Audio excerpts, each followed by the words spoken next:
Yet. Okay. Okay, you're good. So, here's the thing. Okay. Hydrocarbons and their derivatives. So, hydrocarbons are compounds made of hydrogen and carbon. That's pretty basic. The compounds that we'll be looking at are made up of a backbone of a hydrocarbon plus some groups. So, for example, this one is just basically ethane plus an plus a carboxyl group. So, this is acetic acid. Right. So the basic types of hydrocarbons are alkanes, alkenes, alkynes. They are, you can think of, they are determined by the highest bond order they have. So if they have at least one double bond, they're an alkene, at least one triple bond, they're alkyne. You can memorize them by the order of the letters. So A, E, Y, 1, 2, 3. Alkyl radicals and derivatives. An alkyl radical is an alkane without a hydrogen. So here's a picture. This is methane without hydrogen. So it's a metal radical. That's what it is. All larger hydrocarbons are derivatives of smaller hydrocarbons, where you have the smaller hydrocarbon plus an alkyl radical. So, for example, ethane is just methane plus a methyl radical. Propane is just ethane plus a methyl radical, and so on and so on. Sigma and pi bonds. So this is a sigma bond. This orange thing is a sigma bond. These blue things are pi bonds. The first bond between two atoms are sigma bonds. All additional bonds are pi bonds. So with a triple bond, one of them is sigma, the other two are pi bonds.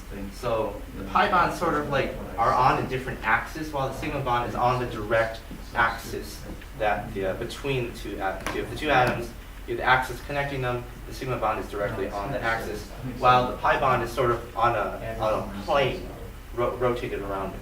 So that becomes important when we look at molecular orbitals. So count the number of sigma and pi bonds in this molecule.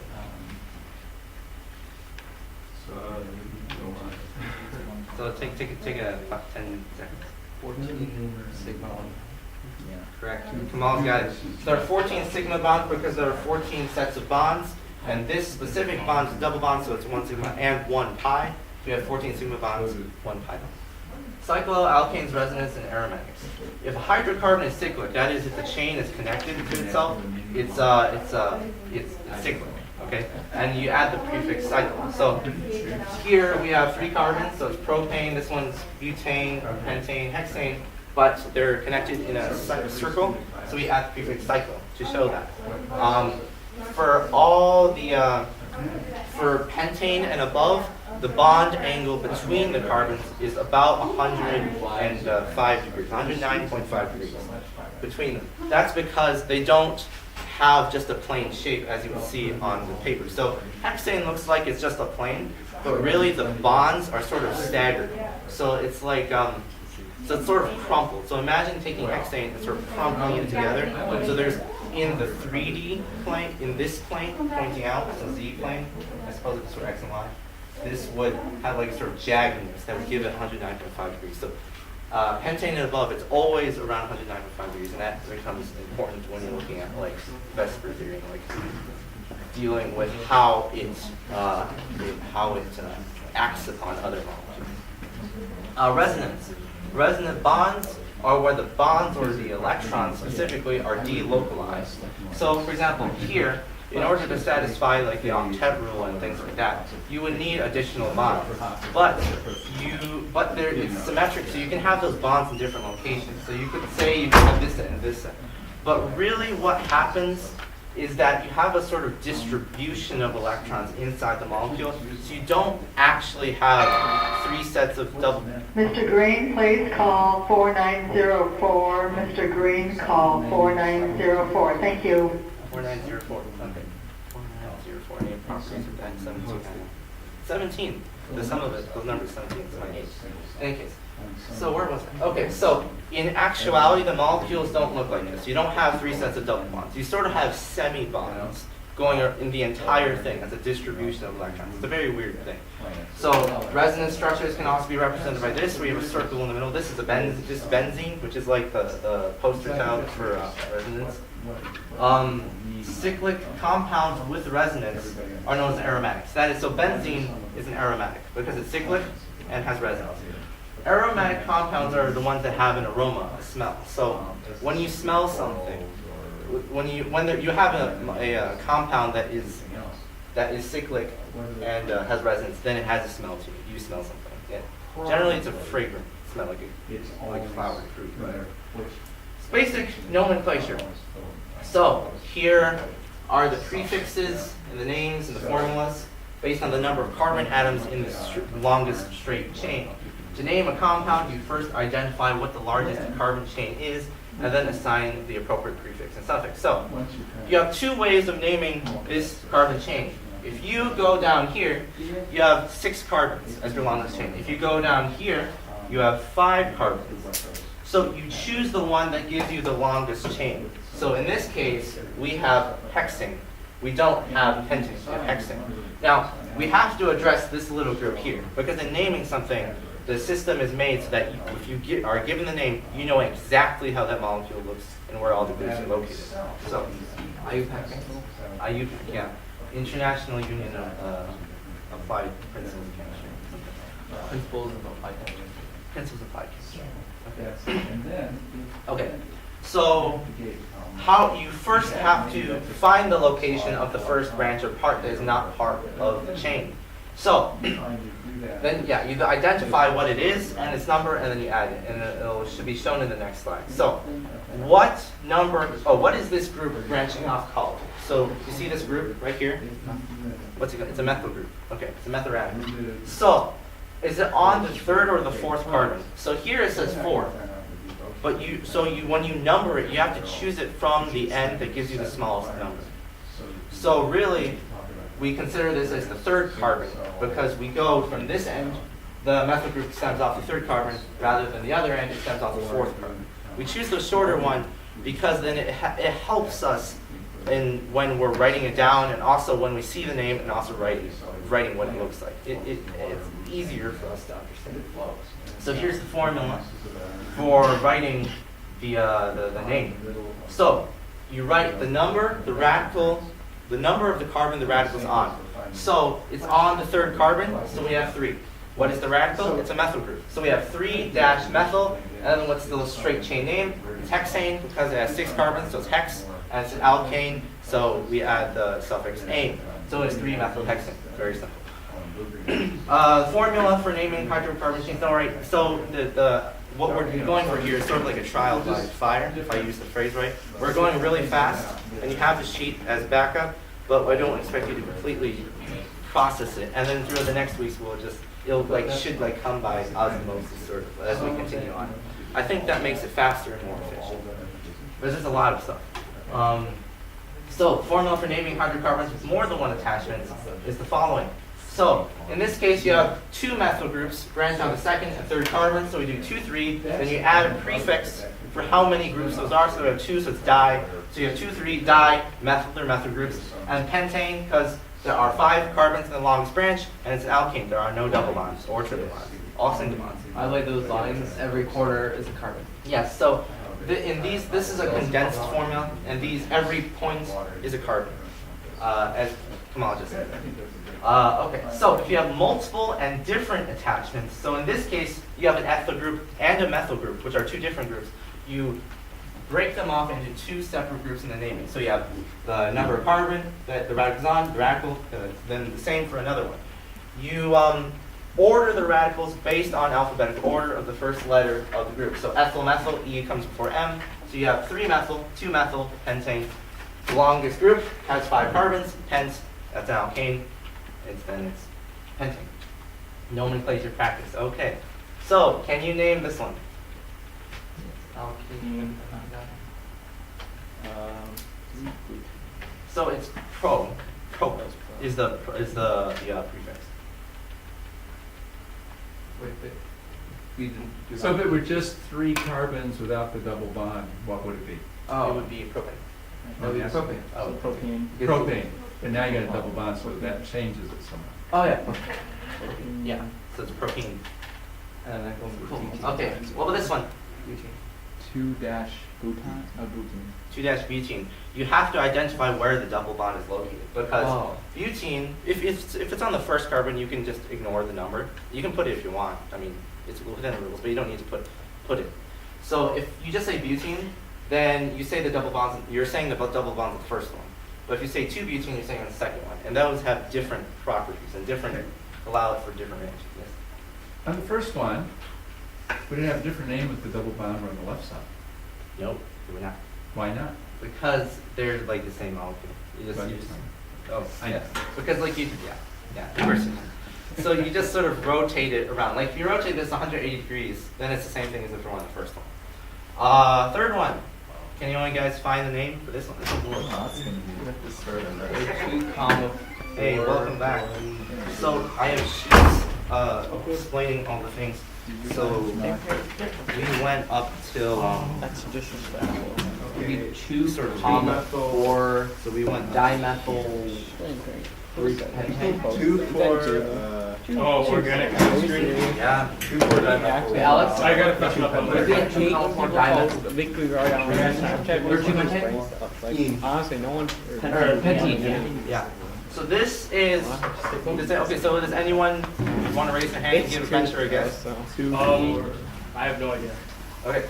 So we have 2 methyl groups. So the longest chain is 5 carbons. So we know that it's pent, right? And we know that there's double bonds. So we off the bat we know that there's an ene in it. So pentene, and we have to identify where it is. So we'll get to that. So there are 2 methyl groups branching off. They're on the second and the 4th carbon. So we have 2,4-methyl, and then we have 2-pentene because the pentene double bond thing is on the second carbon. So it's 2,4-methyl, 2-pentene. Wouldn't it be 2,4-dimethyl? Yeah, 2,4-dimethyl. Yeah, come on, you got me there. 2,4-dimethyl, 2-pentene. Okay, structural isomers. I actually do have. Well, I didn't know about that. Okay, structural isomers. Structural isomers are molecules that have the same molecular formula but have different structures. So these are 2 structural isomers. This is, you can see that they have the same molecular formula. They have 4 carbons and 10 hydrogens, but they have a different structure and so have different, slightly different properties.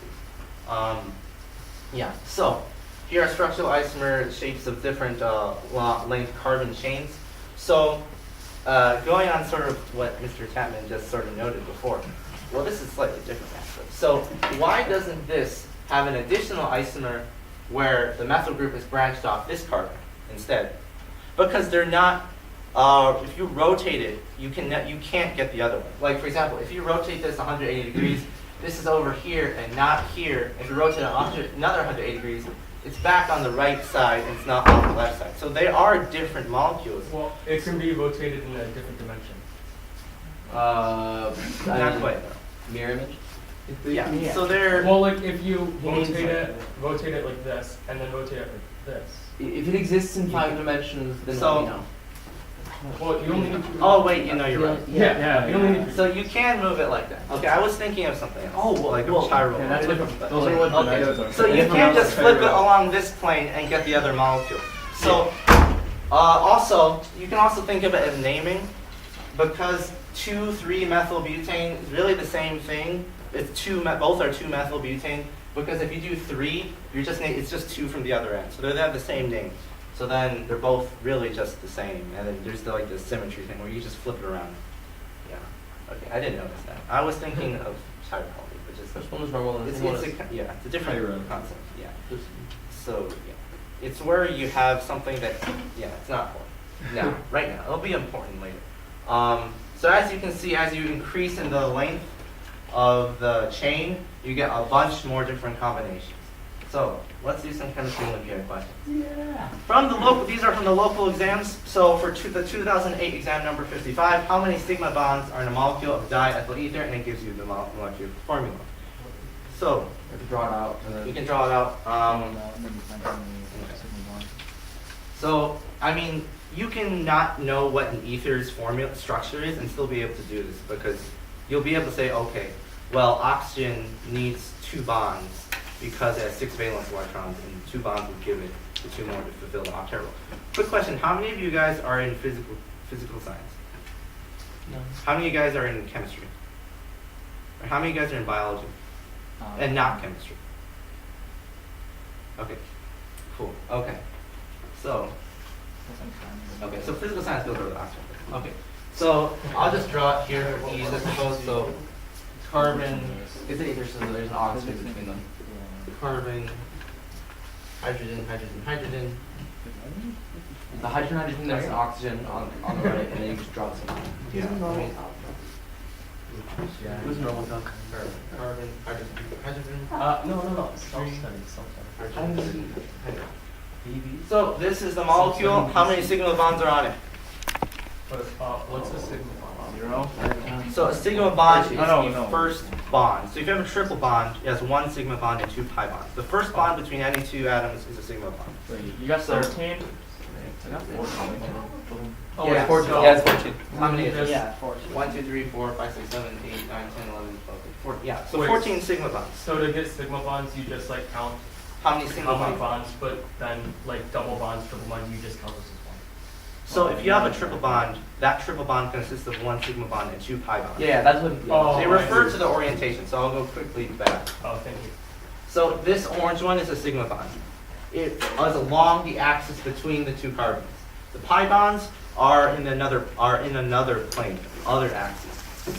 So Thanks. yeah, a little too far.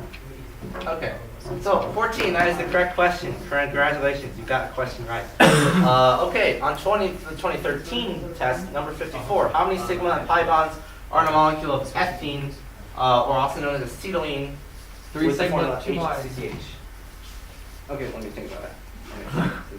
7. 3 sigma. Yeah, 3 sigma. 7 sigma. yeah, you got it. So I'll draw out it very quickly. So C2H15. this is ethene, ethyne. Never mind. So because the carbon has 4 valence electrons, carbon needs 4 bonds to fulfill its octet.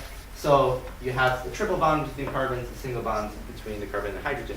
So you have 3 sets of bonds, so you have 3 sigma bonds, but you have 2 additional bonds in that triple bond, which are pi bonds. So you have 3 sigma, 2 pi bonds. And so, if you got that correct, you would get this one.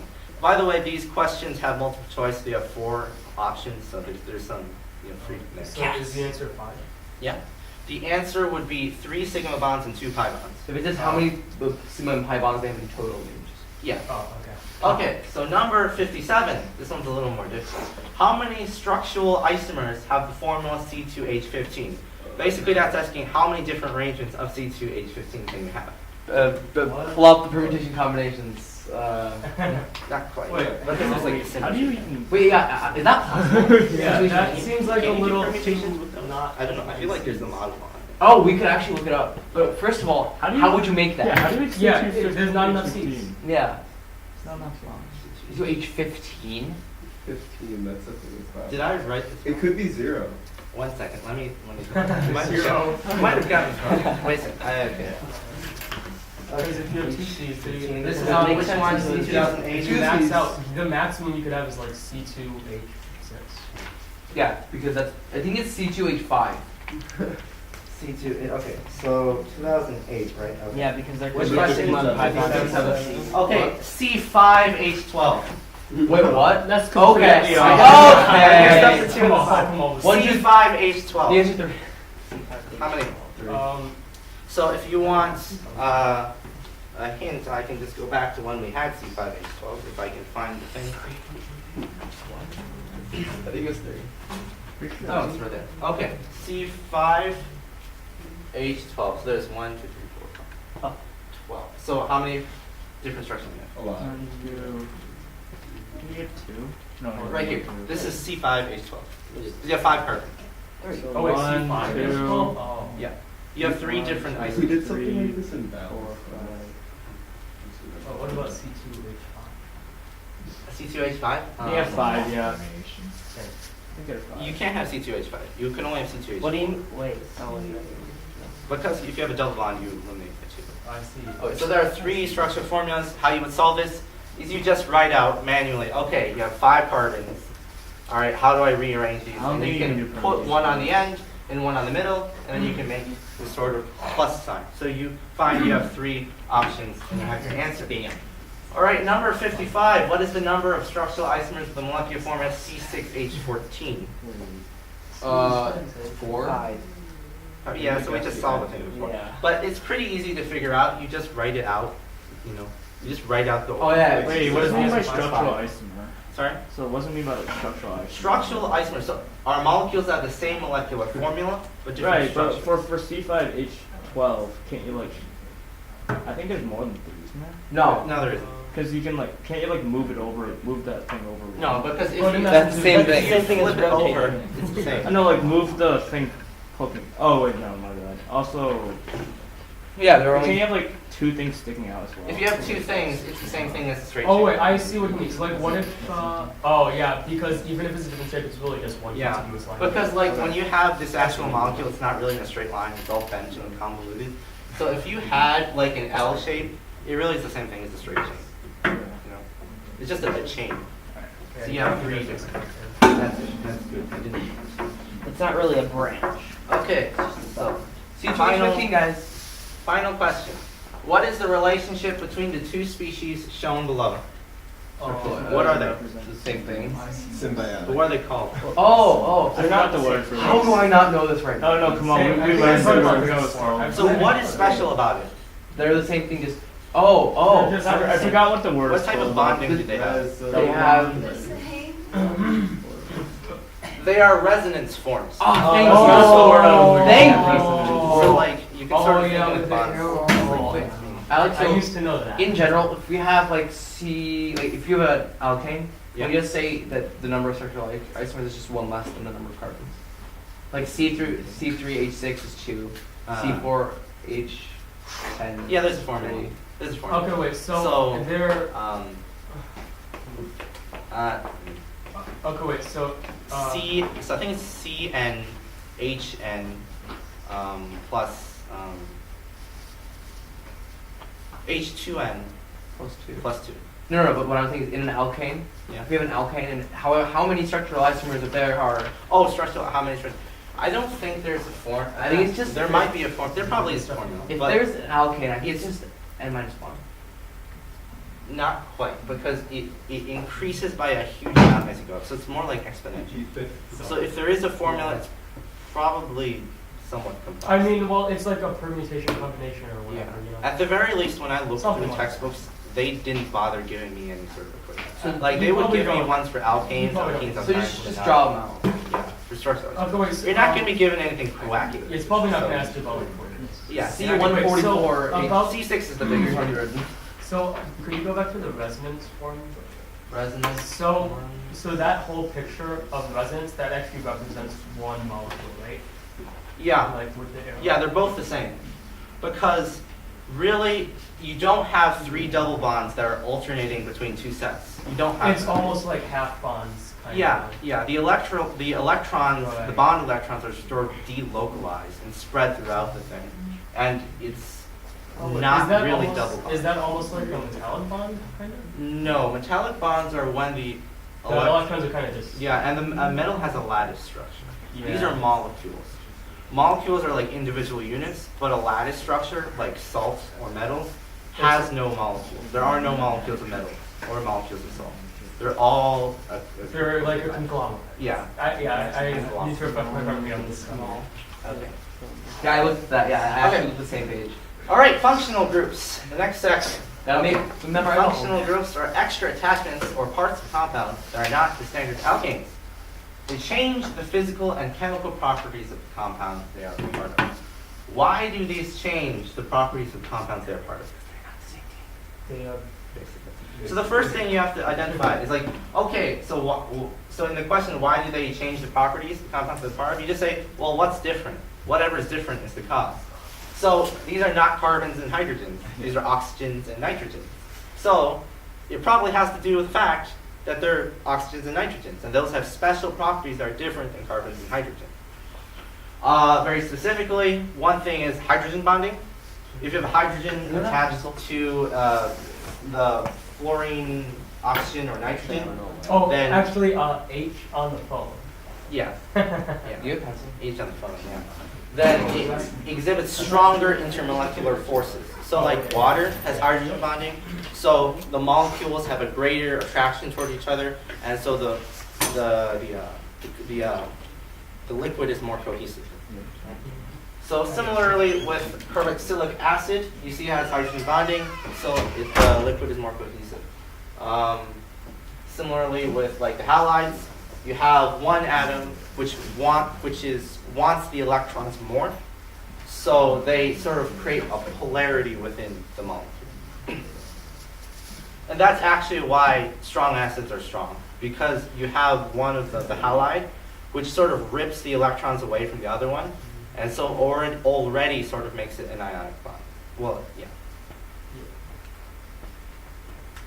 So then it makes the bond between the hydrogen and the halide very weak, and so it can give away the hydrogen very easily, which makes it a strong acid, which is a proton donor, or a hydrogen ion, which is hydrogen is proton with electrons, so ion is proton.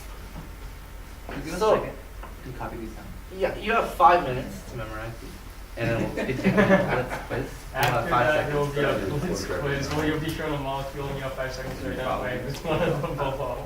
Wait, is 5 this minutes. really? not. Wait, are we actually doing that? Yeah, we're actually doing it. See? Ooh. Going through it. Oh, actually? Yeah. Oh, heck. Okay, I'm just copying them down. Hey, you copy them down? That's picture. It's not really Eric. That's how I'm gonna. You can copy them down, but you have 5 seconds to identify them, so you know. I mean, it might not exactly. Wait, what are those, like, fine symbols on 200 IQ. Oh, R? I mean, it's just a different. They're Oh, just yeah, different. yeah. So like R, I so realized that. R represents the rest of the molecule. So it's the stuff that's not really important to what we're thinking I about right remember now. from like Turn around, whoa. Yeah. Yeah. Because like organic molecules are huge, but sometimes we only care about a specific part. Especially with functional groups. The functional groups are what change the chemical reactivity of the molecule. The additional carbons and hydrogens don't make as much of a difference. But the functional groups are what determine the chemical properties.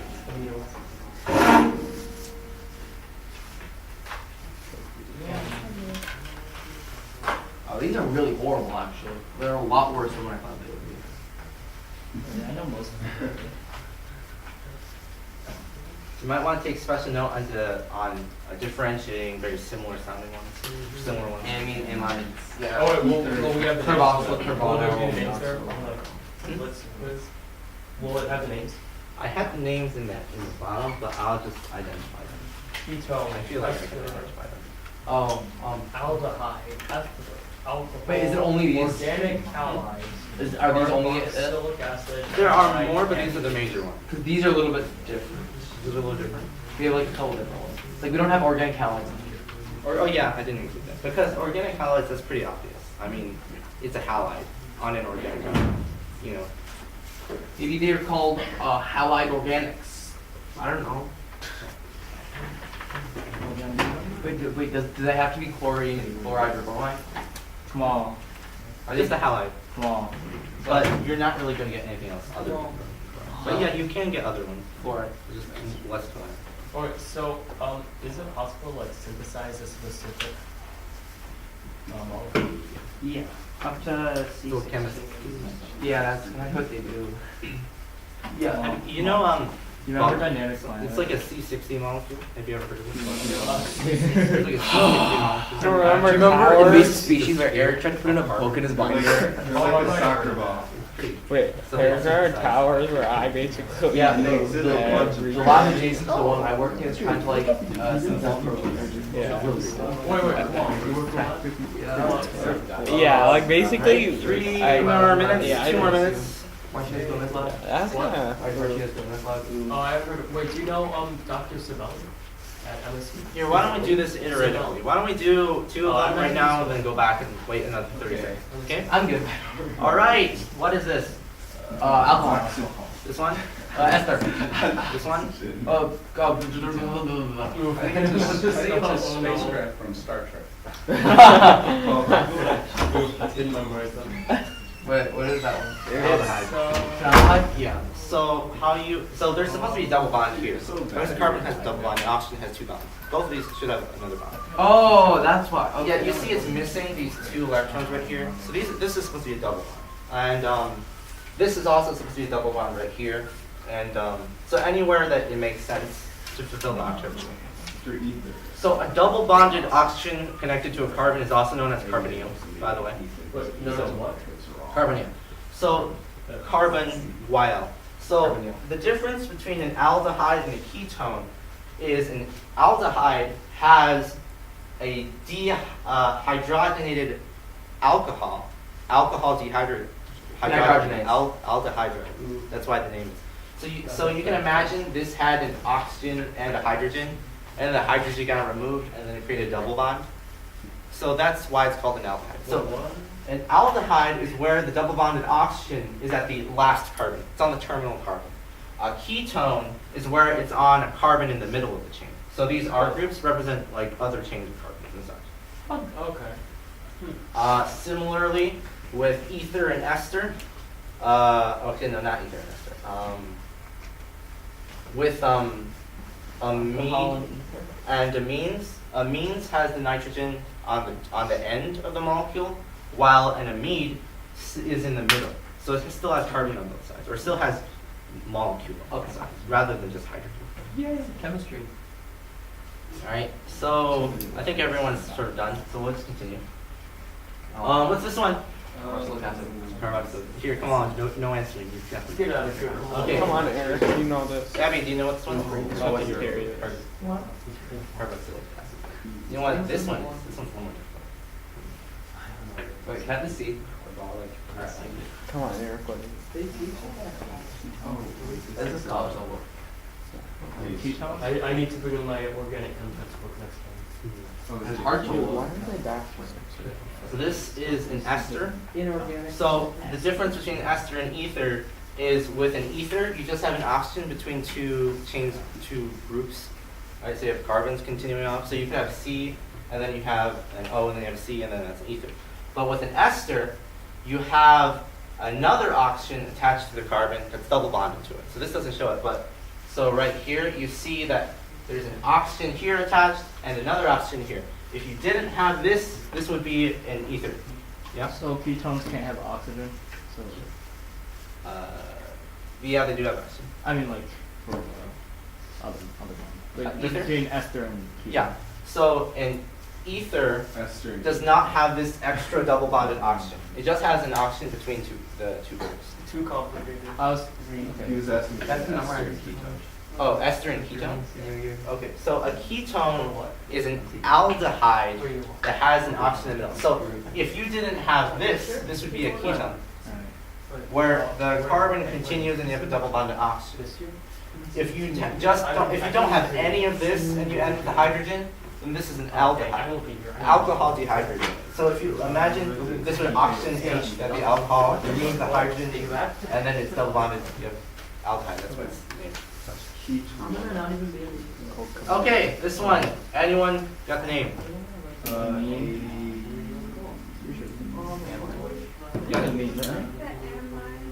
Yes, it's amine. It's an amine. So you can tell because the nitrogen's at the end. Just sing that song. With an amine, the nitrogen's at the end.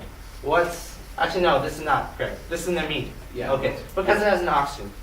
So with an amine, well, this is an amine. Okay. So the amine, there's no oxygen. Dang, So that almost reminds me of Like an amino acid actually has that an actually amine looks group. like an amino So acid. with the amine, you just have the nitrogen, and the amine, you have a double bonded oxygen to a carbon attached to it. Oh wait, that's true. Wait, Amino okay. acids aren't amines. Okay, think about Amino acids have. So like with an amine, you have the carbon attached to a nitrogen and a double bonded oxygen. Yeah. And then Because with you have a just an carboxyl amine, group. without the D, just an amine, normal amine, like amino acid, you just have nitrogen with the hydrogen, so you have no oxygen. Oof. So amine, Amino acid. amine, amine. Oh, wait, okay, I see what you mean. Alright, what's this one? So we have an alcohol. We have an alcohol that's been dehydrogenated, also known as just a carbonyl, also known as just a double bonded oxygen to a carbon. And it has two groups to the side of it. And so it's not an aldehyde because it's not on the terminal end. So what is it? Carboxyl. Not carboxyl. Wait, how is that carboxyl? Carboxyl has a carbonyl plus That's an alcohol. Yeah. Yeah, that's OH, a ketone. hydroxyl group. Hydroxyl is OH. This is a ketone.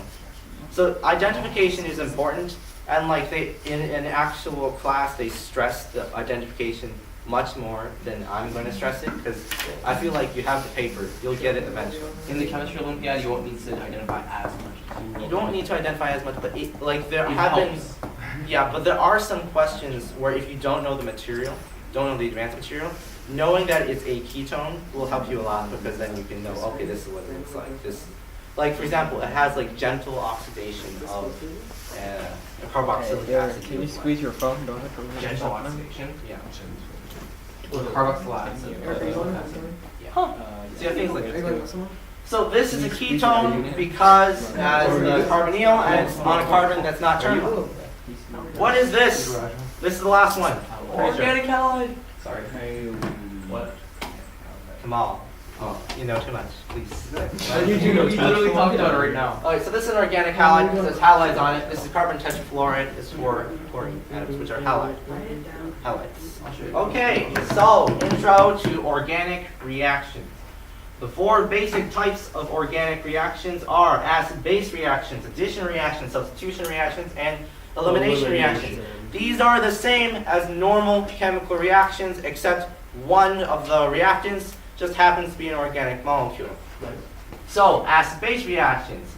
Surprise! You have the organic compound donating or receiving hydrogen, acting as an acid or a base.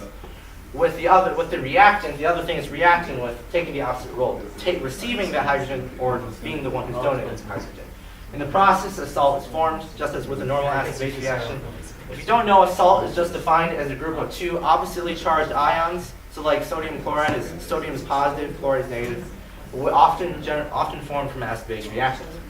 So you see in these reactions, you have your organic compounds, and then for example, this one is donating a hydrogen to the NaNH3 to form the HNH2, and then the Na replaces the H, and so you have this here.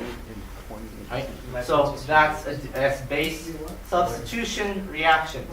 Substitution reactions involving swapping two things. So one thing in one thing in one of the products swaps with another thing in another. Like of the product. halogenation. It's not really live, but it's kind of cool. Sort of, no. Halogenation is different. But isn't it when the halide is hydrogen? Yeah, but so that's often different. Like with an addition reaction, they both add to it. Oh. With halogenation, what often happens is it's different. Okay. So with substitution, one of the parts replaces the other part. So for example, here the OH replaces the OH and the Cl swap places. So you have HOH or H2O, and then Cl is on the molecule right here. That's a substitution reaction. The addition reaction is where both products meld, right? So for example here, what often happens is you have a double bond carbon, and so you remove the double bond, and so now you need two additional bonds, one for each of the carbons that had a double bond previously. So for example here, carbon 1 and carbon 2 have a double bond. The double bond is removed, and it takes a hydrogen on one of the carbons and a chlorine on the other carbon. So they've been melded, right? Similarly with the other ones, with, for example, hydrogen iodide, this is a triple bond, becomes a double bond, and hydrogen iodide is added. Elimination reactions. Elimination reactions are the opposite of addition reactions. You have a product that comes in and removes the two things, like the hydrogen and the bromine, and then the single bond previously on the carbons becomes a double bond to fulfill the octet rule that is no longer satisfied because the hydrogen and bromine have left.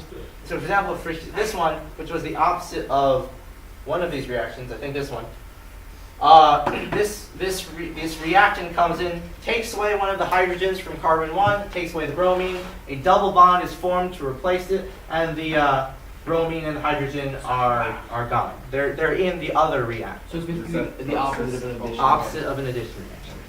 Rearrangement reactions. The final reaction we're going to be looking at today, and the final point of this chapter of organic chemistry, and a little more of another chapter, which was the organic reactions. Rearrangement reactions. These are a little bit more complicated, a little harder to understand, but along with the normal reaction, so in this case a normal substitution reaction, one of the atoms also changes place. So here you have your normal substitution reaction that I just explained in the one before with the bromine and the hydrogen. But here, this hydrogen attached to carbon 2, do you see it? Goes to carbon 3. It moves places. It just moves places. It's the same, this reaction is the exact same as this substitution reaction, but with the additional bond change of this hydrogen going here. And the bromine instead of hydrogen leaves. No, they both have the same sets of broken and formed bonds, but there's just an additional breaking and forming. That's just the relocating of the hydrogen from carbon 2 to carbon 2. okay. Is that right? Yeah. This generally happens because the original molecule just has a different setup. These are positional isomers. Positional isomers are the same molecule, but where the functional groups are in a different location. So a structural isomer is just where the structure is different. Positional isomer is where the functional groups in a different location. So for here, bromine is on carbon 2. Here, bromine is on carbon 3. Obi, were you here last week? Yeah. Okay. So that's the end of this presentation. We have completed a chapter and a little bit of an intro to the next chapter.